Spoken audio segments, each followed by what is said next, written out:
Happy Women's Day to all my friends and colleagues. Let me utilize this platform today to remember a very interesting thing that I saw when I was in Kamakhya in the month of November. Yeah, I was in November 2021. After a very long time, I had been to Kamakhya, and there was something very interesting that I saw there, and it makes sense to talk about it this Women's Day. Or on any Women's Day.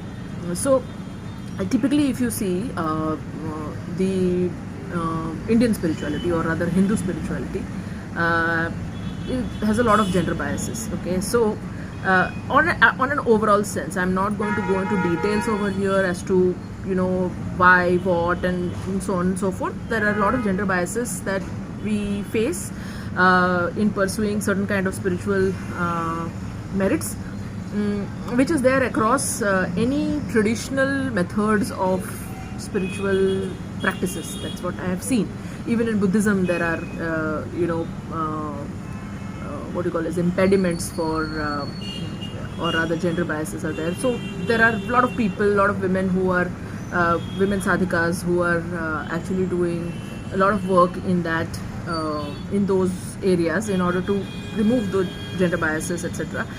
Whether they are scripturally motivated or whether they have evidence to it, etc. Let's not get into that. But there's something very interesting that I saw in Kamakhya, and I must say that this time around in Kamakhya, I saw a lot of single women, in the sense that there were women who came over there not necessarily with a partner, like a husband or father or brother or anything of that sort.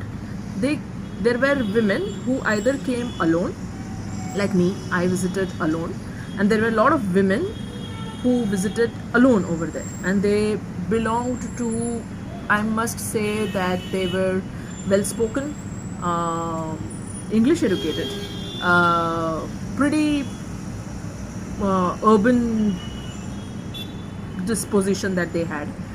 Either they were alone and they were with an entourage, but this entourage was as if they were the leaders of the group. So they had either taken their friends with them, or they had taken their students with them, or they had taken their disciples with them, or they had taken their colleagues with them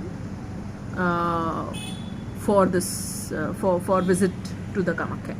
And this was very interesting for me to see, because I have been visiting Kamakhya for a very long time.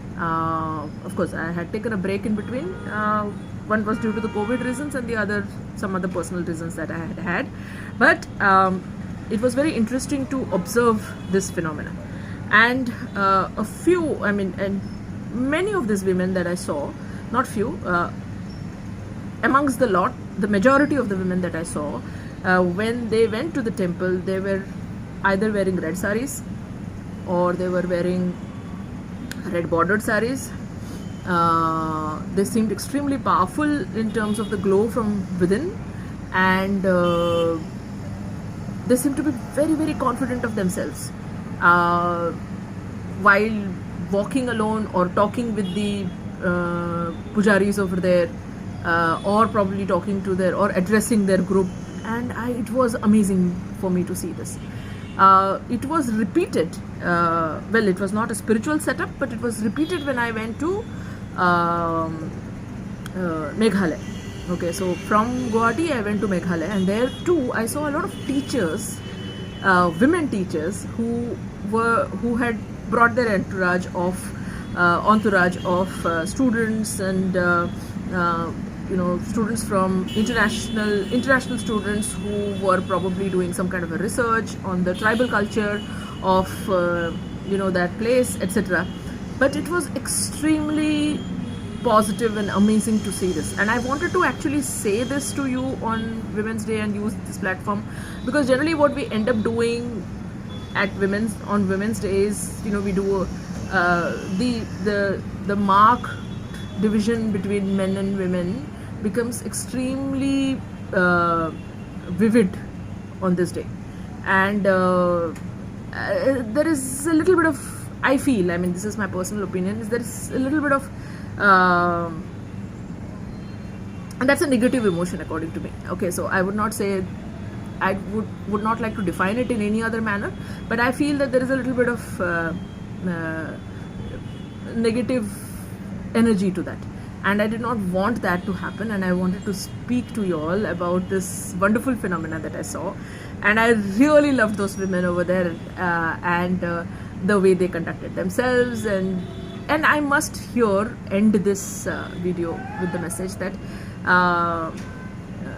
Hindu spirituality, I will not talk about any other traditional methods of spiritual pursuits, because I am not aware of those, and I am not adept in that, and not that I am adept in the Hindu methods as well. But whatever I have done in terms of my own research, and I have my own practices, etc., I find that there is a lot of gender bias. Having said, there are many women who are coming forward, and they are breaking the the glass ceiling there as well. And I'm very happy to say that someday we will see a prolific monastic order as well, or a tantric order for women's sadhikas. And I'm talking about order over here, so organizational effort, I can see that happening. And that will be great. And probably, the ladies over there in Kamakhya, she may just help us all out with that. So great talking to you all today, and keep rocking.